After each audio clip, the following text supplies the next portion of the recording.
G'day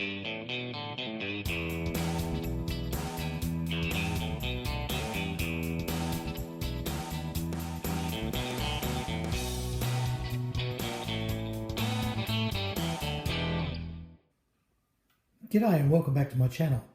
Now I recently did this new technique, well I tried out this new technique of chipping. It's pretty well the same chipping I've always done, but I actually used hairspray instead of the chipping solution.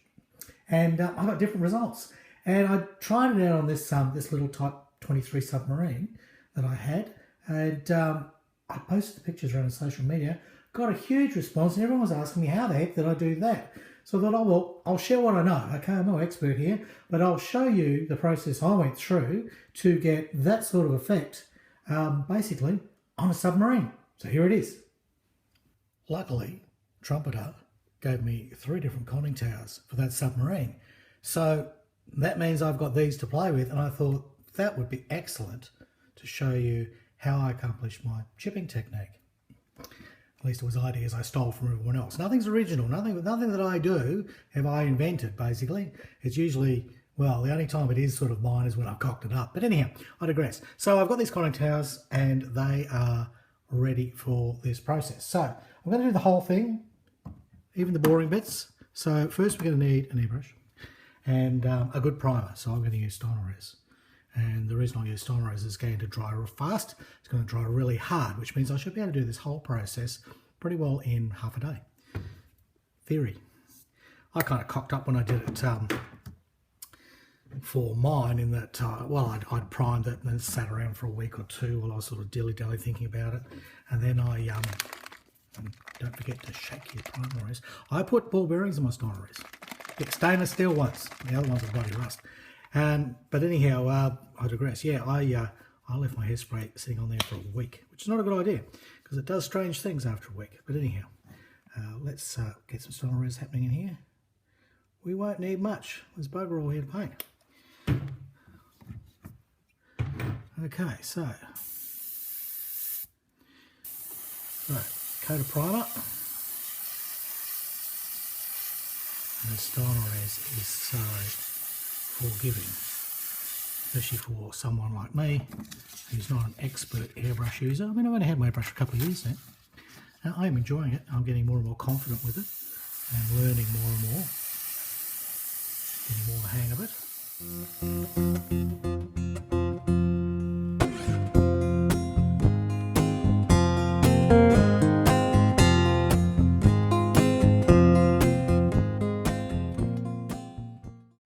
I've had absolute runs and disasters, and then I've walked away and just left it. Come back later, the whole thing is just settled down, leveled out, and the Submarine seems to sort of push itself into all the other spaces where it isn't.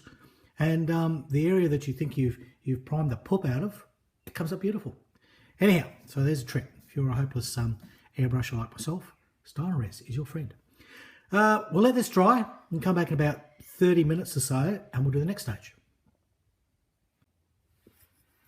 Stage 2, Styrene is dry. In fact, that was dry after 10 minutes really, but I've let it have a good half hour.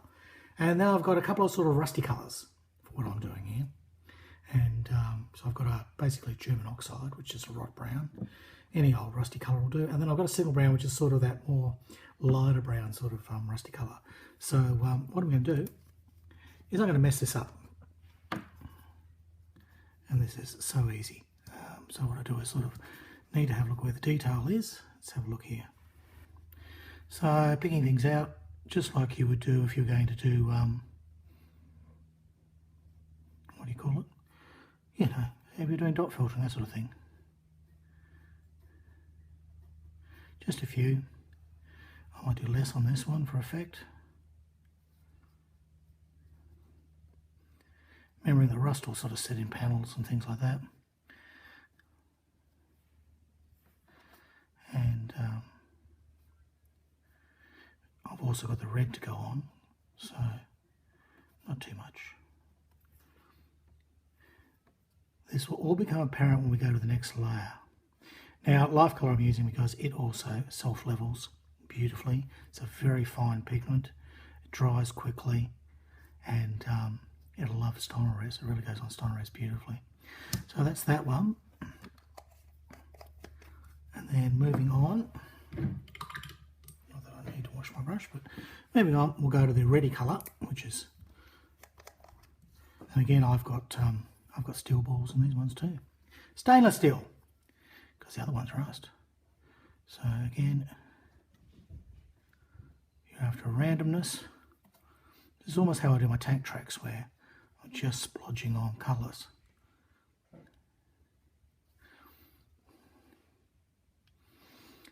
Half of this won't be seen. It'll just get picked up here and there as we chip away. So each one will look different. And that's what you're after. And again, have a think about where's the water, where's the water, salty water going to sit. So that are going to be your major rust areas. And the beauty of this method is I can put this on pretty ham-fisted, because I'm only going to put those chips in.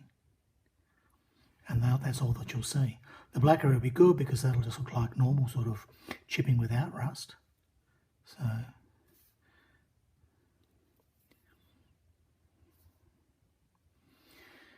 thing is, you could go on afterwards and put the streaks on, and I will. That's part of my method as well.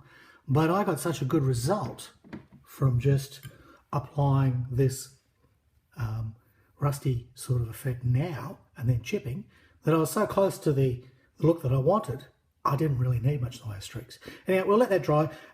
Life colour I'm using will dry a lot faster. Now, you could probably use any kind of paints here, as long as you know their drying time and you're pretty confident that they'll level down and they'll look good.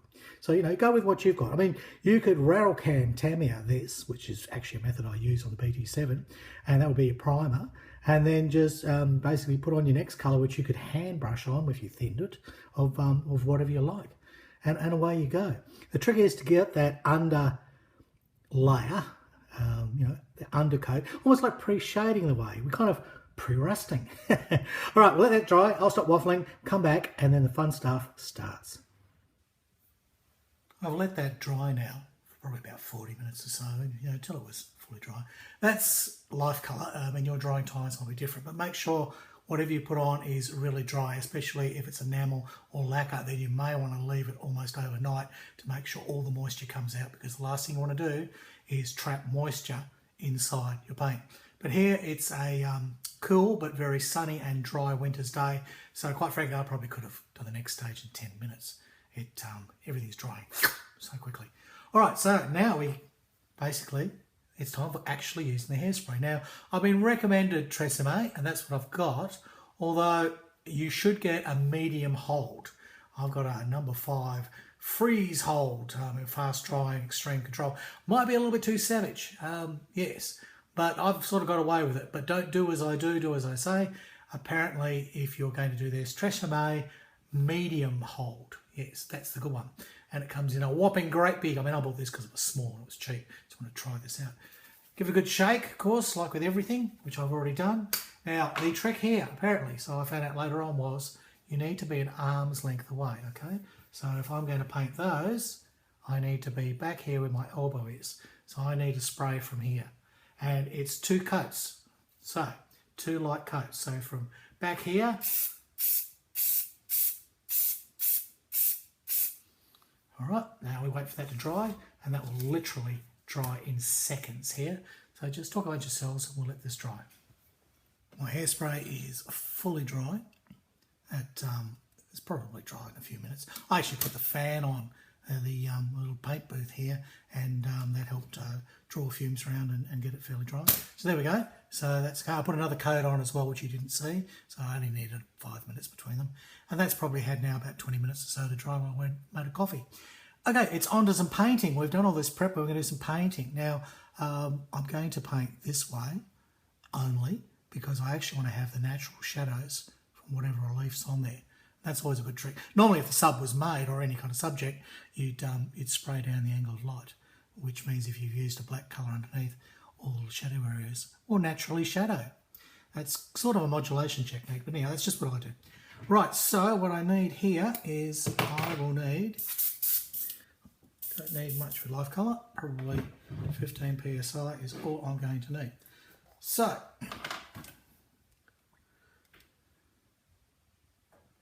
1/15 of thinner. We're not going to need much paint. We're not going to need much paint at all. This has already been pre-shaken. So basically, yeah, that's probably too much. It doesn't matter. It doesn't matter at all. Right, okay, so I have got some, I'll probably only put third thinner in. Just your normal thinner amount. You're really just doing normal painting here. So with a nice light spray of this, and again, you're painting just like you normally would. Right, you know, tiny bit of a mist coat to go on, exactly the same. Nothing new here. In fact, go and have a sandwich or something, because this part's going to be fairly boring. So all I'm doing is putting some Dunkel rub on here. Right, so a bit of good old mid sort of grey colour. Doesn't matter because I don't never use this. This is just for myself. Now, how dark you go here, I mean, how much paint you put on is really up to you. Because if you wanted to, you can have that, some of that stuff show through.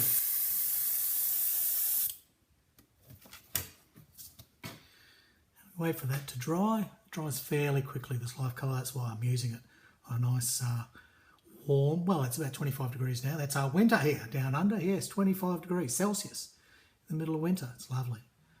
Admittedly, it was about 8 degrees this morning, which wasn't so lovely. But it's all copable. It's all bearable, you know.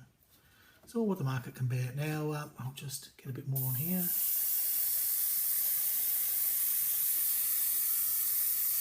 Still spraying basically at that angle. So I'm trying to get a little bit of shadowing happening. And that's the theory anyway.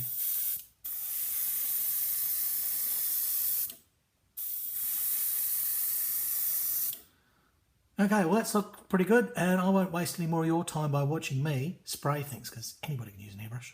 Wow, you know, it's not hard. Push the button, paint comes out. All right, we'll be back in about, give it another half hour for that paint to basically get to the point where it's dry, but it'll still be soft enough for us to do the chipping tricks. Then all of this effort will be rewarded, because we'll get to see the final effect. It's been a good half hour, probably getting close to the hour actually. I've got distracted, but I'm ready to go now. I've got a toothpick. I've got an old, crappy old brush, like one that you should really throw away, that's got hardly any bristles left on it, but that might be a really good tool. In fact, I know that's a really good tool for doing this. And I've got a soft one which does other effects. So we're going to do different things on different conning tower halves. So you will need water first. Water helps activate this, and I'll show you why. Because if we just took a toothpick and we just scratch this first one, okay, so we'll just scratch this one, so down a panel line, try and get something happening. You can sort of do it, but you're really just scratching paint. Okay, it's not chipping. But if I put a little bit of water on, all right, so I'll put a water down that seam line, get a few seconds to activate, and now I get my my toothpick. Oh, see how different it is? Now it chips. It's just a gentle touch and it's chipping. That's scratching. Oh, don't bump the bloody iPad, Harry. That's scratching, that's chipping. Okay, so there we go. So again, you can't. Now another trick you can do is you can scratch first, as we've done there, and then with a little, now this is only tiny mats of water, mind you. Tiny, tiny mats. So you put the water on, and now rub where you've scratched, and you get another effect. All right? So you can go that way as well. There's more than one way to skin a cat here. Oops, sorry, Basque. There's more than one way to skin a cat. So let's try some more. So we'll activate here on these little portholey things. We'll use our toothpick and we'll scratch them out. I'm not doing a very good job of it. And drag down as though you would get chips. And then taking the soft brush, we'll just see what we can do to gently go, no, I didn't call you Bass the cat. Okay, so that gives us some more effects. Let's do something savage. So on this one here, we'll put a lot of water on. I wouldn't recommend this. I'll just show you what happens. Now, it doesn't take much. It gets quite scary. You start rubbing it and it just tears to pieces. Okay, so It doesn't take much at all. In fact, the more water there is, the more it will chip, which may be the look you're after. But it depends. At this scale, we're probably looking at something a little more subtle. All right. So, and of course, if you push too hard, you'll get great big holes. But you see how the rust colour and the black have allowed us to get some rather neat little effects coming through there. Because we're not just getting one colour of chipping, where there's actually 3 colours, if you remember. So we'll put a little bit on here, and then see if we can get some drag down. There you go. There you go. So that's that. All right, let's do some subtle stuff. So on this next one, we'll score it first. So it's essentially just scratching.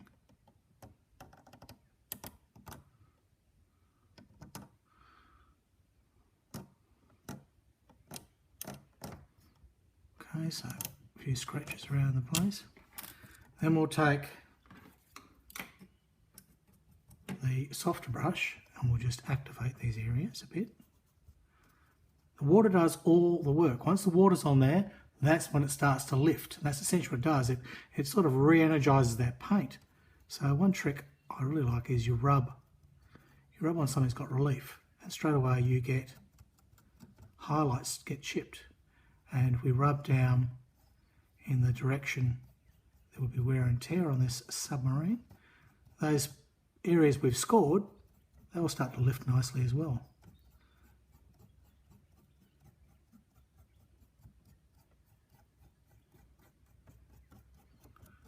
So there we go, we've got another effect there, and you know, that's quite useful. All right, now let's go berserk. This very last one, we'll do the worst you can. We're going to splatter this completely. Tons of water on, so it's fully activated. Okay. And then taking our toothpick now, we'll go down the panel lines. Now the reason I go down panel lines is that's where things are going to rust. Wherever the water collects, okay? So you'll see now there's actually great lumps of paint lifting. That's because there's too much water, far too much water. And then you're going to get a huge effect. I'm only gently touching this now and it is chipping the buggery. Now you may want that. There may be an occasion where you want that, but it does not take much to chip this at all once you have drowned it in water. So only do that, you want a full-on effect. So it literally rips it off.